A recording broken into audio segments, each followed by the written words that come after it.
vocês? Espero que sim, né? Então, nosso objetivo é levar a missão, dar a missão do Senhor, aonde quer que nós possamos cantar, louvar, apresentar que Jesus está próximo às portas. E eu queria que vocês abrissem a palavra de Deus no livro de Apocalipse. Livro de Apocalipse. O pai chegou para o filho, vamos abrir lá em Apocalipse 13. O pai chegou para os filhos e falou: filhos, escolhem o cardápio. E aí as crianças olharam para o pai e falaram: pai, bala. Ao filho: não, bala não, tem que ser alguma coisa assim que você possa, dando a dica, né, mastigar. Aí as crianças falaram: chiclete. Ao pai: não, alguma coisa consistente. Aí chocolate. Ao pai falou: não, deixa então que o cardápio papai vai fazer. Essa tarde não tem bala, não tem chiclete, não tem chocolate. Então, a mensagem mesmo atual dos nossos dias. E eu queria passar para vocês esse tema que eu tenho conversado com Deus e Ele tem falado: a missão é essa. Você, como atalaia do quarteto Atalaia, dá a mensagem. Aliás, o atalaia, ele ficava sobre os muros da cidade e ele tinha duas visões. Ele olhava para dentro da cidade e para fora da cidade. E quando ele olhava que via, do lado de fora vinha dificuldade, vinha problema, a guerra, ele dava o toque da trombeta para o povo se preparar de acordo com o que estava acontecendo. E no livro de Ezequiel, ele fala: ti, pois, ó filho do homem, te constituí como atalaia sobre minha casa. Tu ouvirás a palavra de minha parte e lhes anunciará com fidelidade. A verdade e a fidelidade deveria caracterizar o atalaia que estava sobre os muros. E ele deveria dar à trombeta o sonido certo. Porque se ele desse um sonido que as pessoas ficassem em paz dentro da cidade e viesse a guerra, ele estava comprometido. A pergunta é: quem são os atalaias hoje? Os atalaias de hoje são, em primeira instância, os ministros da igreja, os anciãos da igreja, os que têm responsabilidade em dar a mensagem. Esses são os atalaias. E então a verdade presente, ela deve ser anunciada, quer queiram, quer não queiram. E da parte do Senhor precisa da mensagem o sonido certo. E nós temos um compromisso com Deus em primeira instância para poder dar a mensagem que nós precisamos no período que nós estamos. O conceito de verdade presente, você já sabe, é que Deus em cada época específica ele tem uma mensagem direcionada para o seu povo. E a mensagem de hoje não é tão diferente. Apocalipse no capítulo 13, e você pode abrir comigo aí, deixa eu pegar meu óculos.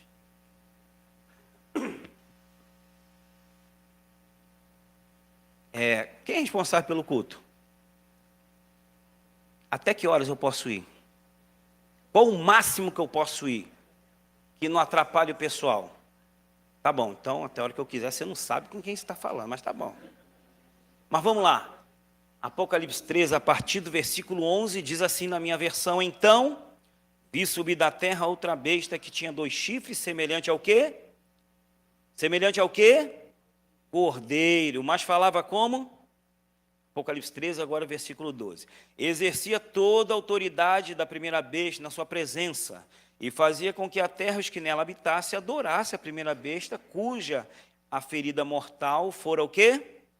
Curada. 13, fez grandes sinais, de maneira que até fogo fazia descer do céu à vista dos homens. 14, e por causa dos sinais que lhe foi permitido fazer na presença da besta, enganava os que habitavam na terra, e dizia-lhes: façamos uma imagem à besta, a que recebera a ferida, a espada e vivia. 15, foi-lhe então concedido que desse fôlego à imagem da besta, E foi também concedido que ela falasse, para que fossem mortos todos que não adorassem a imagem da besta. Uau, que leitura fantástica e enigmática. Está aí o livro do Apocalipse. Apocalipse é duas palavras, apô e calipse. Apô é escuro, fechado, encoberto, calipse, descoberto, desvendado, revelado.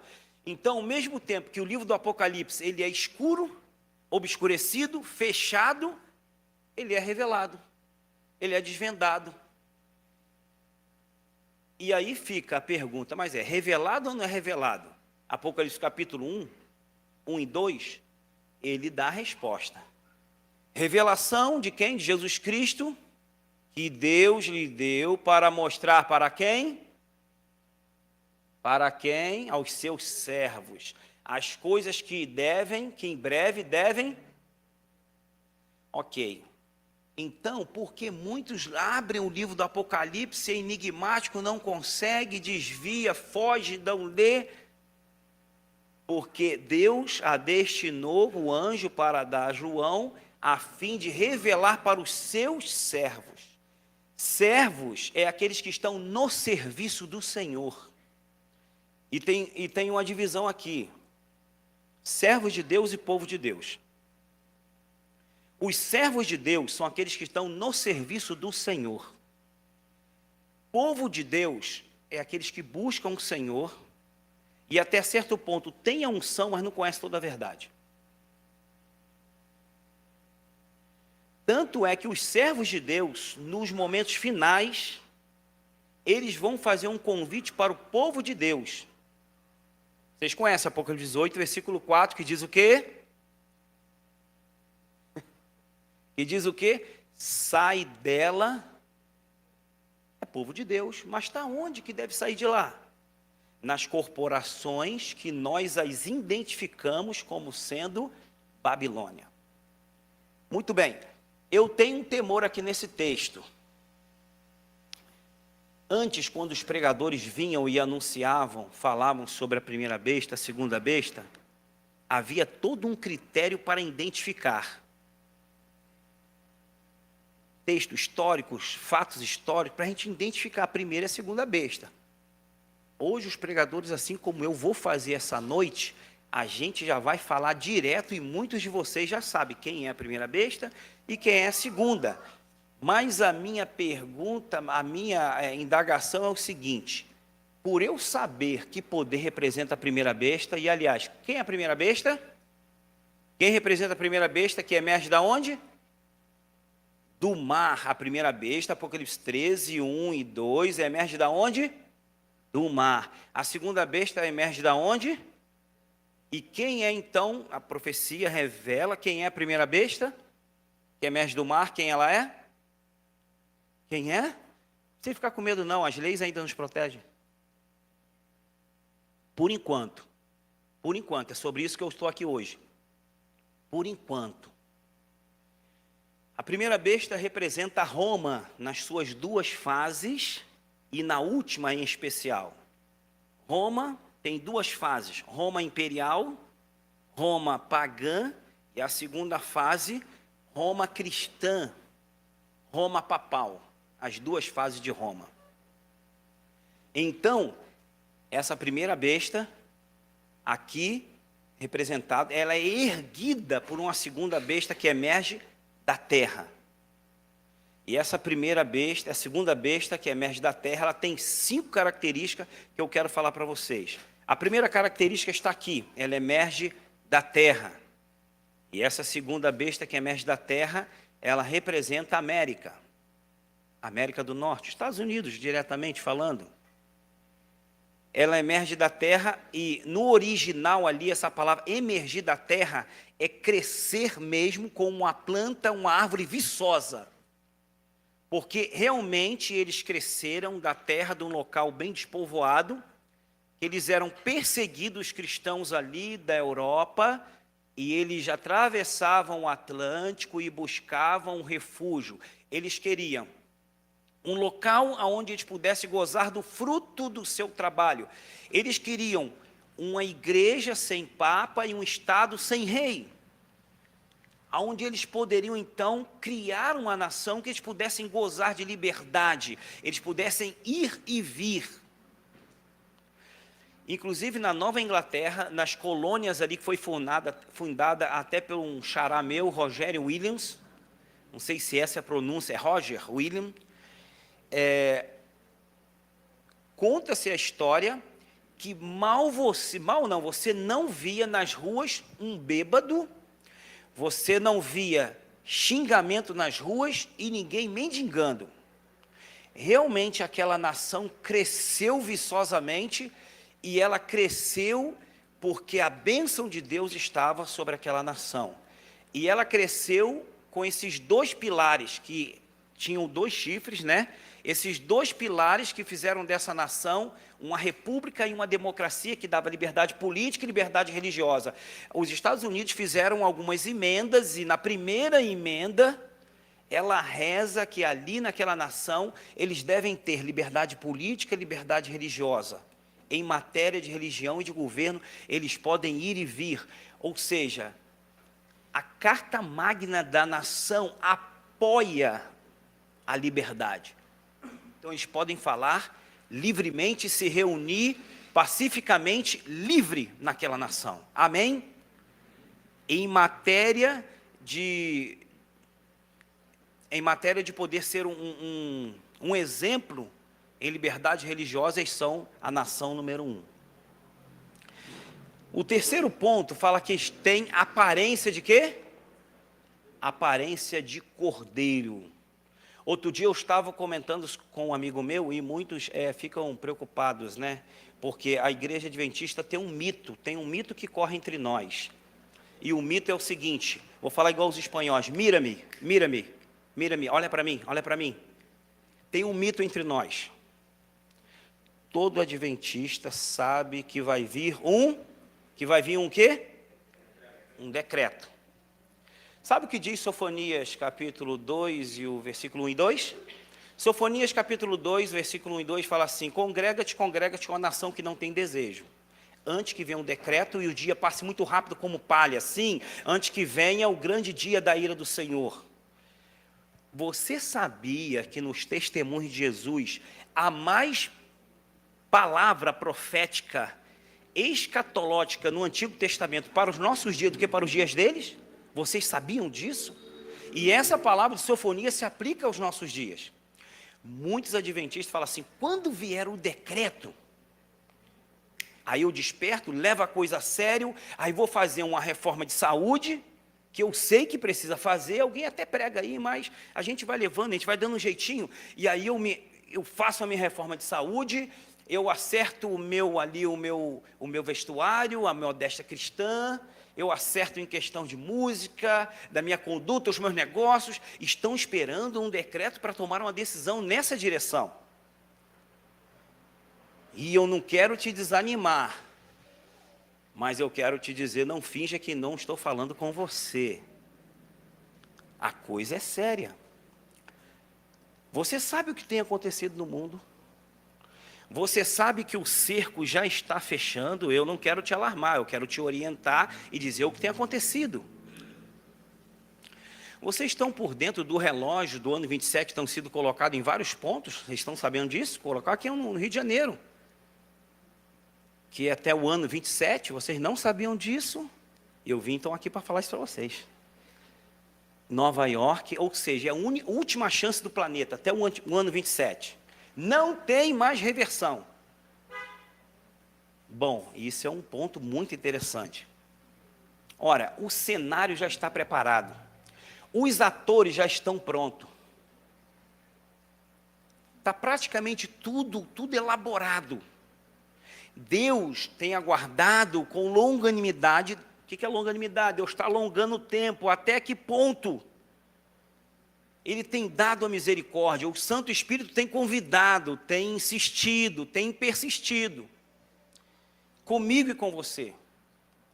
No versículo 13 de Apocalipse 13, versículo 13 de Apocalipse 13, fala que, se possível, essa segunda besta, que representa a América, mas o protestantismo que espalhou pelo mundo, fala que, se possível, faz descer fogo do céu à vista dos homens, para enganarem os que habitam sobre a terra. Fogo do céu, ali no testemunho de Jesus, quando eu falar testemunho de Jesus, estou me referindo aos escritos, o dom profético dado à última igreja, Ellen White, fala que esse fogo do céu representa sinais e maravilhas que fazem por aí. Sinais miraculosos, como sendo intitulado, como sendo vindo de Deus. E Satanás tem trabalhado muito nesse ponto, para segurá-los no engano. Exemplo, eu estava na oficina, no período que eu era mecânico, chega o pastor do nosso distrito, e ele mostra ali o carro, fala, pastor, aquela correia vai arrebentar. Eu falo, mas como você sabe? Eu falei, pastor, eu tenho 15 anos de oficina, então, pela minha experiência, essa correia pode remar quanto? Aí eu falei, quanto eu não sei, quando eu não sei. Agora eu vou te falar uma coisa, o senhor pode sair na esquina e arrebentar, isso pode demorar um mês e não arrebentar. Ah, mas eu vou dar uma segurada.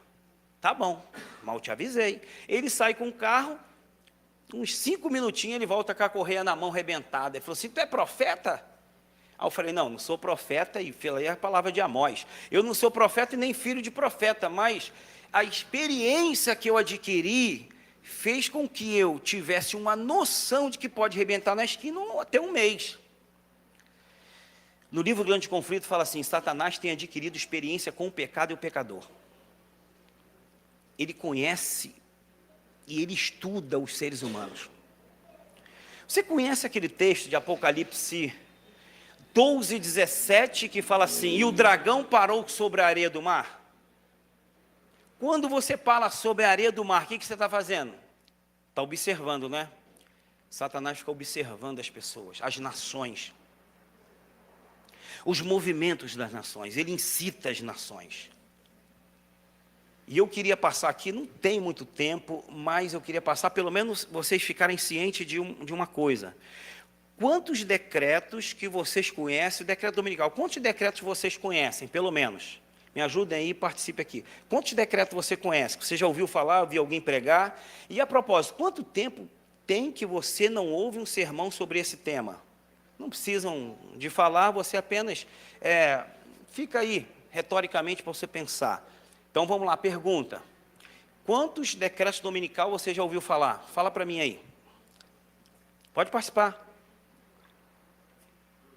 Não vai ganhar camisa não, mas você vai interagir. 2, né? Você já ouviu falar em decreto, o próprio decreto, que vai vir nos Estados Unidos. Imagine um jogo de futebol, botar a bola no campo, o primeiro pontapé quem vai dar é os Estados Unidos. Ele vai ter que dar um decreto ali naquela nação, e você sabe que fecha a porta da graça, vem um segundo decreto. Qual é o nome dele? O decreto de morte, ok? Vocês estão espantados? Calma, gente, ainda não chegou ainda não, mas só que eu quero falar 3 fases do decreto hoje, que pouco pregado, mas é interessante a gente conhecer.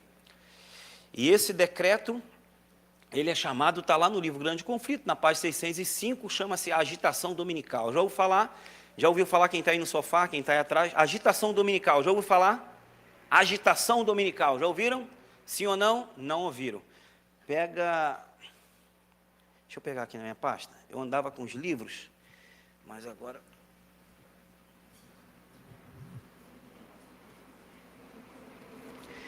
É ao vivo aqui, tá? É agitação dominical. Deixa eu ler para vocês na íntegra. Eu tirei xerox da página 605 do livro Grande Conflito.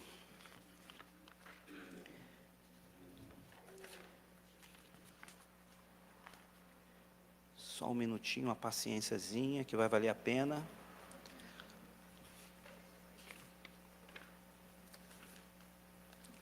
Não estou achando. Será que eu deixei em casa?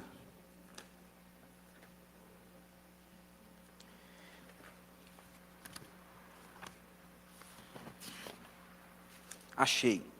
Amém? Olha o que diz aqui. Até aqui, os que apresentavam a verdade da mensagem do terceiro anjo foram muitas vezes considerados como simples alarmistas. Suas predições de que a intolerância religiosa alcançaria o predomínio nos Estados Unidos e a igreja e o Estado se uniria para perseguir os que guardavam os mandamentos de Deus foram declaradas sem fundamentos e absurdas.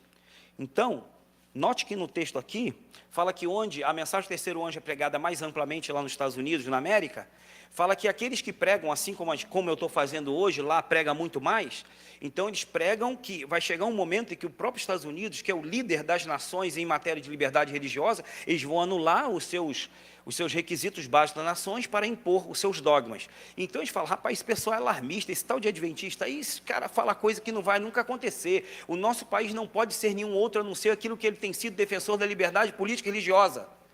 Então nós somos taxados lá como pessoas que realmente falam coisas que não vai acontecer, com fanáticos.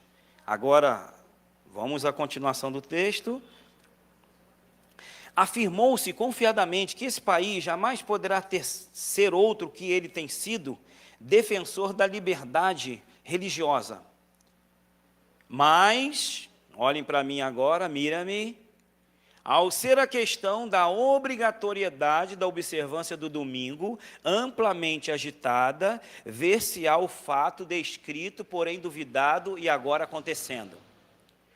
Ao ser a questão da obrigatoriedade, da agitação sendo amplamente naquela nação agitada, ver-se-á acontecer o fato descrito, porém duvidado. E diz ali, a mensagem do terceiro anjo produzirá um efeito que antes não seria possível produzir. Ou seja, quando eles tentarem abafar a verdade dos mandamentos de Deus, do sábado, ou seja, eles vão a agitação dominical, vou resumir, é a probabilidade da mudança da Constituição. Para mudar, para entrar um decreto, tem que mudar a Constituição. E essa mudança, essa proposta de mudar a Constituição, vai formar uma agitação dominical. Ou seja, vai ser conversa nos bares, nas igrejas, nas esquinas, no mundo inteiro, pelos noticiários, vão chegar ao redor do mundo. Os Estados Unidos está querendo mudar os princípios democráticos da sua nação para impor as suas leis, os seus dogmas, para impor um decreto. Isso vai ser uma agitação dominical. Isso vai levantar um outdoor para o sábado. E aí é que está a questão. Aí é que está a questão. Quando esse momento acontecer, essa agitação, o povo precisa dar advertência, sim ou não, o mundo? Precisamos ou não precisamos? Tem poder para isso? Não tem. Olhe um texto e não fique chateado comigo. Tem um texto que fala assim, pregador e sonolento pregando para uma igreja adormecida. Mensageiro sonolento dando uma mensagem para uma igreja adormecida. E os ministros mal conseguem lhes acordar. Essa é a nossa situação. Eu sei que é um final de sábado, todo mundo está feliz e alegre, né? Queria uma mensagem aqui, que vocês saíssem daqui, que beleza, nós vamos ficar 20, 30 anos nessa terra, mas isso não é verdade. O atalaia precisa dar mensagem, quer queira, quer não queira ouvir. E se eu te falar um texto que tem aqui, aqueles hoje, que conhecem a verdade, ele está sobre a mesma responsabilidade que teve um profeta em Israel, quando Deus disse, filho do homem, você tem que dar minha palavra com fidelidade.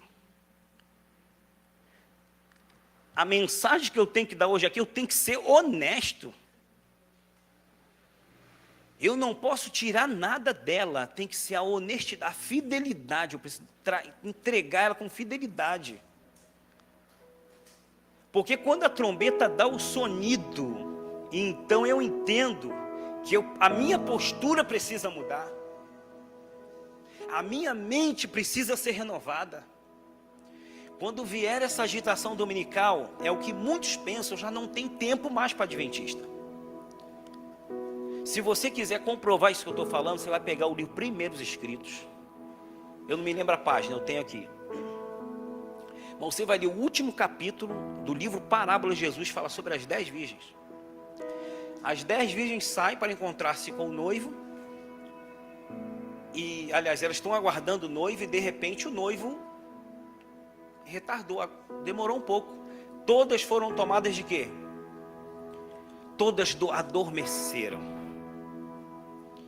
Quando houve um grito, eis o noivo, e essa palavra eis o noivo, olha para mim aqui, significa historicamente, 1844, quando eles anunciaram com o poder a volta de Jesus. Escatologicamente, volta-se para os nossos dias. Essa palavra eis o noivo é o decreto. E quando elas acordam, eis o decreto, então agora eu vou me preparar, cadê minha lâmpada? Sabe onde está minha lâmpada? Tem azeite. E você percebe que cinco, todas elas, as lâmpadas estavam se apagando, só que 5 tem reserva. Se você prestar atenção no texto, 5 levam a reserva. 5 levaram a reserva. Viu que estava meio apagando ali? Ela foi, jogou o azeite, a lâmpada acendeu de novo. Estou preparado, vou aparelhar. Vai vir um noivo, eu vou entrar com ele para as bodas. 5 vê que as suas lâmpadas estão se apagando. Elas recorrem às prudentes, falam, dai-nos do seu azeite. Ó, o caso que não, para que não aconteça o caso que nos falte, ide aos que vendem e comprai.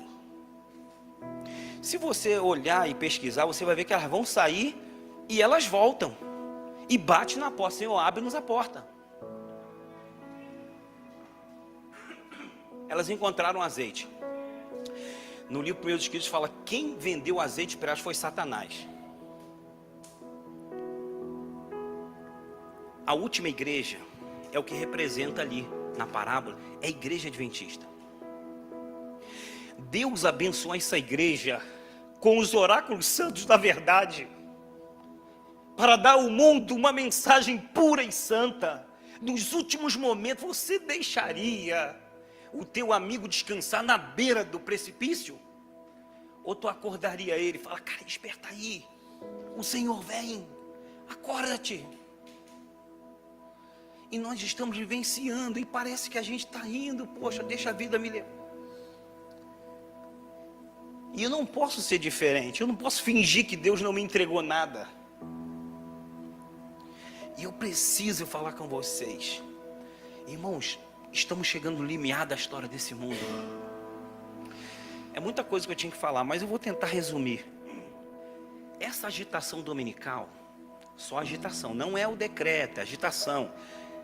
Essa agitação dominical vai fazer com que a igreja desperte, porque vai ser o grito, eis o noivo. Só que tem gente que está dormindo, mas tem um azeite. A propósito, você sabe o que é o reprodutor de azeite? Sabe o que é o reprodutor de azeite? Eu fiz essa pergunta. Eu falei, pastor, sabe o que é o reprodutor do azeite? Ele falou assim, não sei não. Eu falei, mas tem. E a Bíblia, no livro de Zacarias, capítulo 4. Você já ouviu falar nos 2 raminhos de oliveira que fica à direita e à esquerda do Senhor de toda a terra? Já ouviu Zacarias, a visão de Zacarias? Esses 2 raminhos, eles vertem azeite dourado. Antigo e Novo Testamento. Verte azeite dourado. Quando a gente lê as Escrituras, quando a gente examina as Escrituras, Deus está proporcionando verter o azeite para o cálice, para a gente, para a nossa vida. Mas mesmo assim, estava se apagando, porque tem a reserva. A reserva é o dom profético que Deus deu para a última igreja, Espírito e profecia. É a reserva. Para a última igreja, Deus deu a reserva. A escuridão teológica do final dos tempos seriam tão negras, tão intensas, que Deus deu um azeite adicional, que é o dom profético para a gente usar nesses últimos dias. E aí, muitos vão ficar em falta nesse dia. Muitos vão ficar em falta. Muitos vão falar, cadê o... Vou me preparar agora. E não se prepara a casa no dia da tempestade. Não se prepara. Mas no livro 1 Escritos fala que quando tiver agitação dominical, o povo vai buscar mais a Deus intensamente. E Deus então vai reconhecê-lo derramando a chuva serôdia. Olha a estratégia de Deus. Olha como Deus é maravilhoso na sua estratégia. As leis não mudaram, somente a proposta no parlamento para haver alteração, que é a agitação. Então, naquele íntere ali, o povo busca o poder de Deus, aqueles que já têm um azeite, eles vão buscar mais para ser repletos, completos. E então, Deus reconhece ele, dá então o poder do Santo Espírito. E eles vão dar, e estão dando a última advertência ao mundo. Só que aí as leis ainda estão nos amparando, e isso é muito interessante. As leis ainda estão nos amparando. E estamos pregando na grande cidade, porque ainda não houve a mudança. Estou sem a proposta da lei, mas ainda não teve a lei dominical. Quando vier o decreto dominical, aí o povo de Deus sai das grandes cidades, que é o alerta que diz o testemunho, vão para as pequenas cidades, menores, lugares desertos da terra, para poder dar a mensagem para as pequenas localidades, os municípios menores e tudo, já que nas grandes cidades nós não poderemos ir. Então, igual Jerusalém, né? Mesma coisa. Primeiro pregar em Jerusalém, Samaria, Judéia, até os confins da terra. E quando veio a perseguição e sair para as cidades menores, é o que Deus proporcionou, a estratégia de Deus para dar a última mensagem e globalizar todos naquela mensagem. Então nós estamos, eu e você, no limiar da história desse mundo. Se você olhar ali no Apocalipse, eu falo dessas 3 decretos dominicais ali. Como eu não tenho tempo, eu vou citar. O versículo 14 fala assim: façamos uma imagem. Façamos uma imagem. Não fez a imagem, só o desejo de fazer. Agitação dominical. Quer fazer a mudança da Constituição, mas ainda não fez. Façamos uma imagem. Não fez, mas tem um desejo de fazer. Fez-se a imagem, é o decreto. Dá fôlego à imagem para que ela falasse e fizesse ser mortos. Decreto de morte. Está ali a agitação dominical, o decreto dominical e o decreto de morte, que por fim vai acontecer depois do fechamento da porta da graça. 4 grupos pelo menos existirá. Número 1, os 4 grupos. Os que Deus vai recolher antes desses momentos, porque o que acontece? Esses momentos finais vai exigir de você, vai exigir tanto fisicamente como mentalmente de nós. Agora imagina, se você não tiver convicção, aliás, você com convicção já vai ser difícil tomar uma postura. Se você tiver dúvida, aí que você não vai fazer mesmo. Com dúvida não vai fazer. E quem tiver convicção do caminho que está, vai fazer com bastante ardor. Então o primeiro grupo, Deus vai recolher eles. E eles então vão descansar no Senhor. A morte, o descanso da morte. Pela idade, por causa de vai ser uma grande dificuldade. Então Deus vai recolher esse grupo antes. Um outro grupo vai permanecer na cidade. E os inimigos da verdade e do bem vão se antecipar e ceifar a vida deles. E eles vão dar testemunho nas grandes cidades ou nas pequenas, por amor a Cristo, e eles vão perecer realmente. E esse grupo aí vai ter uma fita vermelha na orla do seu manto no céu, você vai poder identificá-los. São os mártires. Um outro grupo vai permanecer na cidade até o fim. Vão ser levados aos tribunais de julgamento, vão ser julgados injustamente, vão mentir contra eles, vão ser encarcerados e lançados nas prisões, nos lugares frios, escuros da terra. E a pena fala assim, parecer que foi esquecido. Mas esqueceu o Senhor de Ló, esqueceu ele dos seus filhos no passado. Fala que mesmo aqueles calabouços frio, escuro e úmido vai ser verdadeiros palácios, porque os santos de Deus habitarão ali, os anjos estarão com eles. Pode haver cânticos igual Paulo e Silas. São os momentos finais. Vai ter um outro grupo que Deus chamou eles, que eles vão para o rural. Porque Deus tem um objetivo também com esse grupo, eles vão para o rural, eles vão ficar lá no interior. Mas eles não vão ficar passivos, eles vão ficar ativos, pregadores para aquelas pessoas que habitam e que moram ali. E esses grupos, né, Deus tem um carinho especial para aqueles que vão tombar, mas há as primícias dos vivos que Ele vai recolher da terra. E é por isso que hoje a igreja, eu e você, nós precisamos cada vez mais suplicar a Deus a unção do Espírito. Sabe quando você sabe o que deve fazer, mas você não aguenta? Não sei se já teve doente assim. Você está na cama, você sabe o que deve fazer, você precisa fazer, mas você não tem força, você está fraco. Você não consegue, não tem reação. É mais ou menos como eu vejo a igreja.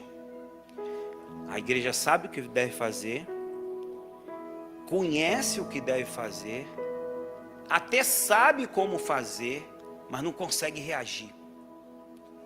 Falta do Espírito Santo.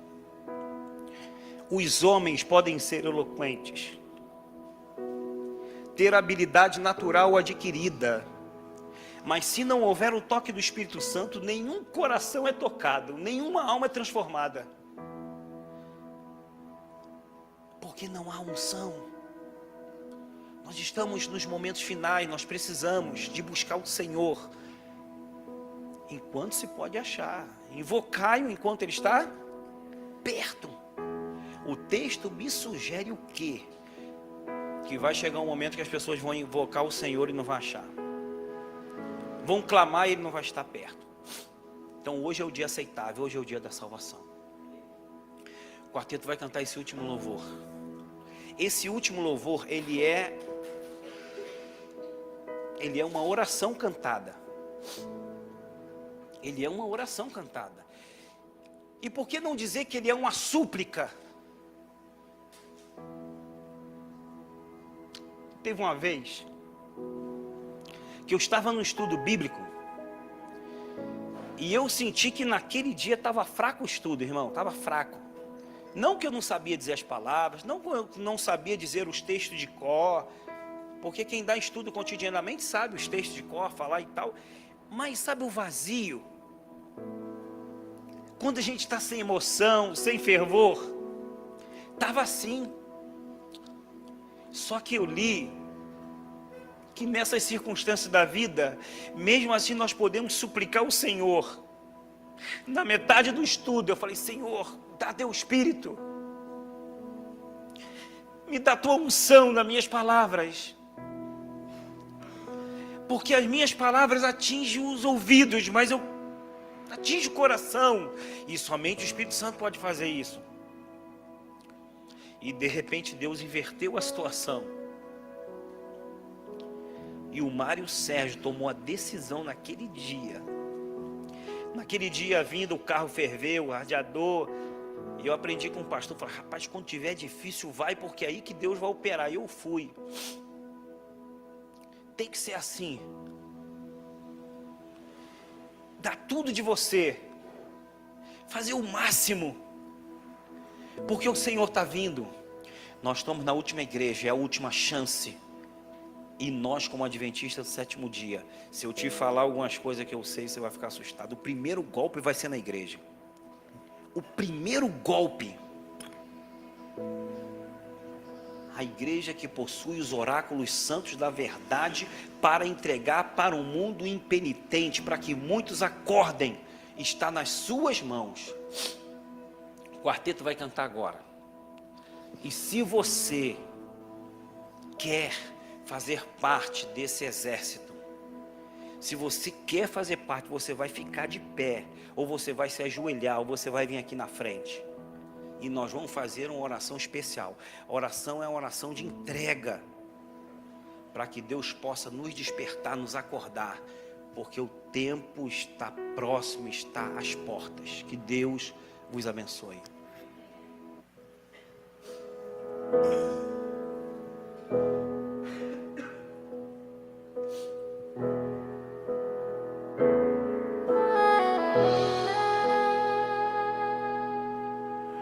O Senhor deixou-nos a certeza de que um dia em breve vai voltar, e até o dia desse encontro não veremos a face do Senhor, mas Jesus deixou sua promessa de amor, o Consolador viria para nós, e apesar do sofrimento, da dor e solidão, Cristo quer morar em nosso coração. Vem, Santo Espírito, fogo do Senhor, eu quero receber o teu amor. Luz da verdade, esperança do viver, brilha em mim, transforma meu viver. Todos nós que cremos em sua vinda, temos que testemunhar do amor, pois somente assim refletiremos o caráter santo do Senhor. Nosso coração necessita de para poder mostrar o amor de nosso Pai. Cristo quer falar a mundo que em breve voltará. Quem irá erguer a voz e proclamar? Vem, Santo Espírito, fogo do Senhor, eu quero receber o teu amor.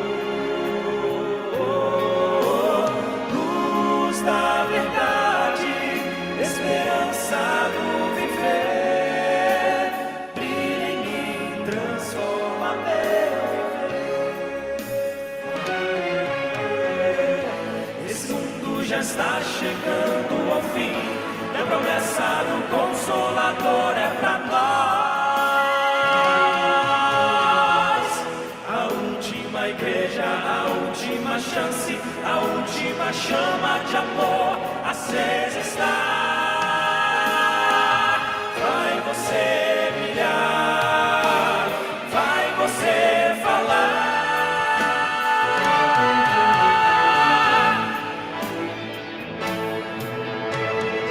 Vem, Santo Espírito, fogo do Senhor, eu quero receber o teu amor. Luz da verdade, esperança do viver, brilha em mim, transforma meu viver. Vem, Santo Espírito, fogo do Senhor, eu quero receber o teu amor. Luz da verdade, esperança do viver, brilha em mim com teu poder, cumpre em mim o teu querer, até Cristo regressar. Vem brilhar, Espírito, vem brilhar.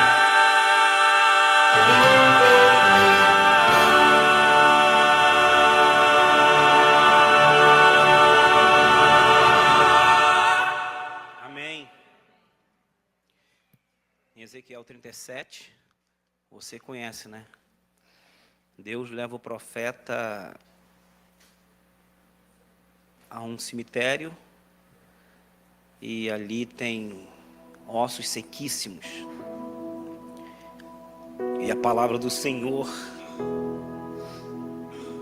ela vem ao profeta e fala assim: filho do homem, podem reviver esses cadáveres, esses ossos? O profeta não duvida da palavra do Senhor. Sabe por causa de quê? Há poder na palavra. Há poder na palavra. Ela é poderosa para nos libertar. Ela é poderosa para nos salvar. Ela é poderosa para nos guiar. E ele responde assim: Senhor, tu sabes. E o Senhor fala assim: então prega. Prega aos ventos. E clame para que eles possam ressuscitar. E já imaginou a cena? Um profeta pregando para ossos secos: revivem, revivem ossos secos. Ouvi a palavra do Senhor. E ele está pregando, e ele está pregando. E de repente um vento impetuoso. E os ossos começam a se mexer. E o osso começa a juntar com outro osso. O sopro do Espírito vem do norte a sul, do leste ao oeste. Jesus falou: tu não sabe de onde vem, nem para onde ele vai. E assim é todo que é nascido do Espírito. E aí de repente o osso, os tendões, os nervos, os músculos, a carne, a pele. E ali estava um exército, mas não tinha vida. E houve mais uma vez: clame aos ventos. E ele clamou. E os ventos sopraram. A ação do Espírito, a unção do Espírito veio sobre eles. E ele falou: sabe o que representa esses ossos secos? Secos não, sequíssimos, já estavam mortos há muito tempo. São toda a casa de Israel. Toda a casa de Israel. Pode ser, não sei, pode ser que hoje tenha pessoas aqui que estão há muito tempo mortos. Os ossos espirituais estão sequíssimos. Não leem mais a palavra. Vêm com dificuldade na igreja. Doido que o culto acabe, para voltar à vida cotidiana. Não finja que não é contigo. Mas quando vem a unção do Senhor e sopra nos ventos, a esperança para mim e para você. A esperança. Hoje a esperança para a gente. Hoje ainda o Senhor Jesus ministra diante da Arca da Aliança. Hoje ainda o Espírito Santo intercede por nós pecadores. E num momento emergencial, no livro Primeiros Escritos, fala que o filho vai até o pai e fala assim: pai, o meu sangue, 3 vezes ele clama: pai, por eles eu morri, por eles eu vivi, eis a aquisição de meu sangue requerem eles. E o pai dá um ok. Então a luz vem do Senhor Jesus, e os grupos que estão buscando o Senhor, é derramado luz sobre eles, e dá uma porção de ânimo. Eu quero orar agora. Eu vou me ajoelhar. Se você quiser ficar em pé, fique à vontade. Se você quiser se ajoelhar comigo, se ajoelhe. Eu vou me ajoelhar e vou clamar a Deus pelo quarteto, pelas nossas famílias e pela minha igreja aqui em Itaipava. Itaipava, né? Itaipava. Eu vou orar. Pai Celestial, Senhor, obrigado porque o Teu Santo Espírito tem nos impressionado esses dias. Tem nos mostrado que o mundo não tem sido um parque de diversões e nem uma colônia de férias. Há flagelo, a destruição, a morte por toda a parte. As estatísticas têm mostrado, Senhor, que os números têm aumentado cada vez mais, mas quando essas estatísticas deixam de ser número é quando acontece com alguém de nossa família. Aí se traduz em dor, em tristeza, em sofrimento. A permissão do Senhor para que isso aconteça é uma forma do Senhor sinalizar que as gotas do juízo já têm caído sobre a terra. E que nós precisamos despertar e acordar, porque o nosso Senhor está às portas voltando. Por favor, Deus eterno, tenha misericórdia da tua igreja. Tenha compaixão da tua igreja.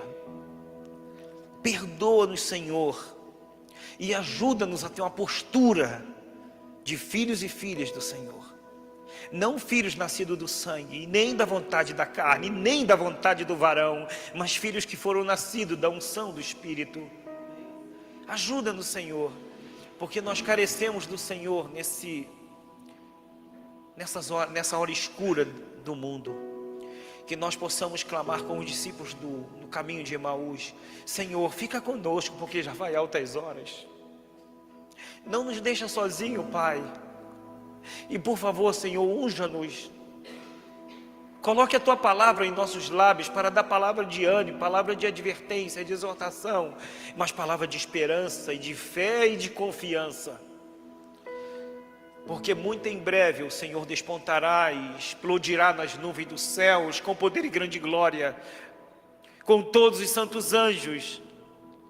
E o Senhor vem na tríplice glória, na sua, na do Pai e na dos anjos. E todos os elementos naquele dia serão abrasados, diz o Senhor. Permita-nos, Senhor, a estar de pé, a olharmos para Ti e falar: esse é o nosso Deus a quem aguardamos. Na sua salvação nos exultaremos, na sua salvação nos alegraremos. Concede-nos, Senhor, esse privilégio a cada um de nós aqui, a cada pedido, a cada coração, a cada pessoa que está aqui desejoso, Senhor. Dê aquilo nesta tarde, noite, aquilo que nós viemos buscar. Não menos que isso. Seja, Senhor, sobre nós a Tua misericórdia, como de Ti esperamos, diz a Tua palavra. Dai-nos o Teu perdão e a esperança da salvação em Cristo, é o que nós te rogamos nesta noite, em nome e por amor de Jesus. Amém. Amém, Senhor.